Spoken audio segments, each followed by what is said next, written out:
c'est-à-dire avec le confort et avec les allures qui sont adaptées. D'abord, avec un jog.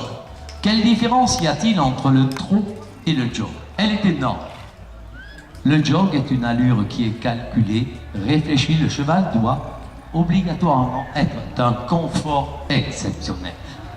Évoluer très lentement, bien fermé sur lui-même et être disponible à son cavalier, que ce soit sur la volte, que ce soit sur des pivots, que ce soit sur toutes les actions possibles et inimaginables.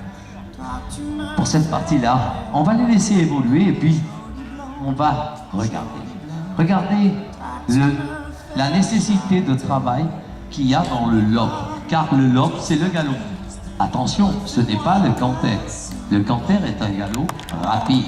Le lope est un galop réfléchi. Quelquefois, il arrive presque à la limite du 4 temps pour les cavaliers qui connaissent l'équitation de façon parfaite. Vous vous apercevrez que les chevaux sont mis à un tel point de ralenti que nous sommes presque à la limite du 4 temps.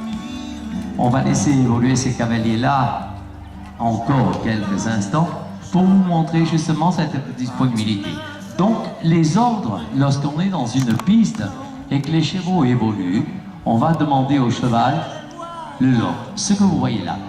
Puis, on va dire jog. Donc, le cheval doit, au moment où le juge dit jog, passer au trot. Cette transition doit être immédiate et quasiment parfaite. Et si on dit walk, c'est le pas.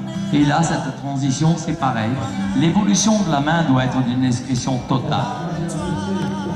Si, le long de piste, on demande reverse, c'est-à-dire demi-tour, tout simplement, reverse. Reverse, ça oblige un changement de main.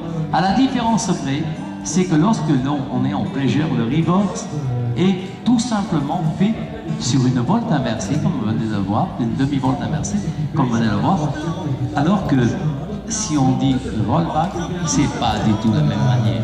Donc on peut demander au cavalier, un cavalier a le droit de demander un rollback. À ce moment-là, la cavalière va s'éloigner de quelque part et demander là un rollback. À ce moment-là, il y a une fixation du postérieur et le travail n'est plus le même. La demande sur le cheval n'est plus du tout la même. Lob and lob. Et là, lob and lob, c'est obligatoirement sur le bon pied car ça serait éliminatoire. Voilà pour ce qui concerne ces exhibitions de plaisir. On va tout simplement demander à Bernard de bien vouloir rentrer en piste avec un autre cheval qui n'a rien à voir. C'est un cheval de reining. Alors, dans les chevaux, ce qu'on appelle des disciplines définies, on va essayer d'expliquer le pourquoi. Le reining, bien sûr, discipline olympique, ça ne veut pas dire que le personnage qui est à cheval avec vous est un personnage d'une capacité olympique, loin s'en faut. C'est un monsieur comme vous tous, qui a un cheval, qui le respecte, il le prend à deux mains, il lui demande de descendre en colure, et là, il va lui demander un lobe. Un lobe, simplement pour préparer le cheval dans son travail. Et vous allez voir que le cheval va obligatoirement prendre l'accélération quand il sait très bien dans la discipline dans laquelle il est. Le cheval va donc un petit peu, dans les premiers temps, se perturber sur ses settes. On va le laisser le régler, car ça ne se fait pas aussi facilement que ça. Suite à ça, très gentiment, il va tout simplement s'arrêter au milieu. On va lui laisser faire deux cercles, et là on va rentrer dans la discipline de reining en expliquant ce qu'il se passe. Le reining est composé de quelques grandes figures. Il faut savoir, la chose la plus importante, les changements de pied. Sur le cercle, obligatoirement, les pivots, ou spin plus exactement. Le spin est une évolution sur ses postérieurs du cheval à une très grande vitesse, le maximum possible, et une autre figure, les rollbacks. Rollback, demi-tour sur lui-même. Un cheval doit, dans sa disponibilité, être immédiatement là. Hop, c'est là. C'est pas ailleurs, ça marche. Si on demande à un cheval, un rollback, ça va être immédiat. C'est pas 8 jours après, c'est pas 6 mois après, c'est pas dans la bouche, c'est pas dans la main. La jambe évolue là, et là, ça tombe. C'est direct. C'est pas la main qui demande.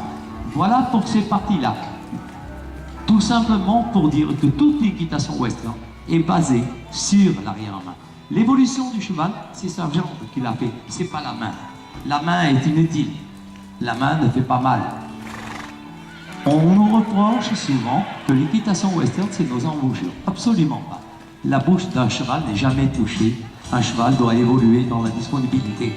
Là, comme nous le voyons ici, un cheval, on ferme les jambes et c'est de se placer. Voilà pour simplement vous mettre en bouche sur comment fonctionnent les chevaux. Les chevaux doivent être des objets qu'on aime, des objets qu'on touche. On doit être en osmose avec un cheval. Avec un cheval, on ne peut pas être en désaccord. C'est impossible. Il nous suffit de prendre un cheval comme celui-ci, comme celui que je montre, qui est un cheval normalement de plaisance, c'est-à-dire très calme. Aujourd'hui, il n'est pas dans son cadre de vie. Il y a beaucoup de monde, c'est autre chose, c'est du spectacle. On attend d'eux d'être un petit peu brillants pour vous émoustiller les yeux. On n'est plus les mêmes personnages. Mais lui, le cheval, il est toujours le même. Voilà pour essayer de vous enthousiasmer sur ce que nous pouvons appeler l'équitation western et enlever un petit peu l'image du film Spaghetti. Excusez-moi d'être aussi dur, mais l'équitation western, c'est bien. Mais c'est pas le film, c'est autre chose. C'est une équitation à part entière qui a toutes ses valeurs et je souhaite qu'elle vous enthousiasme autant que ce que nous le faisons. Merci à vous. Et puis, on va rendre la sucette et puis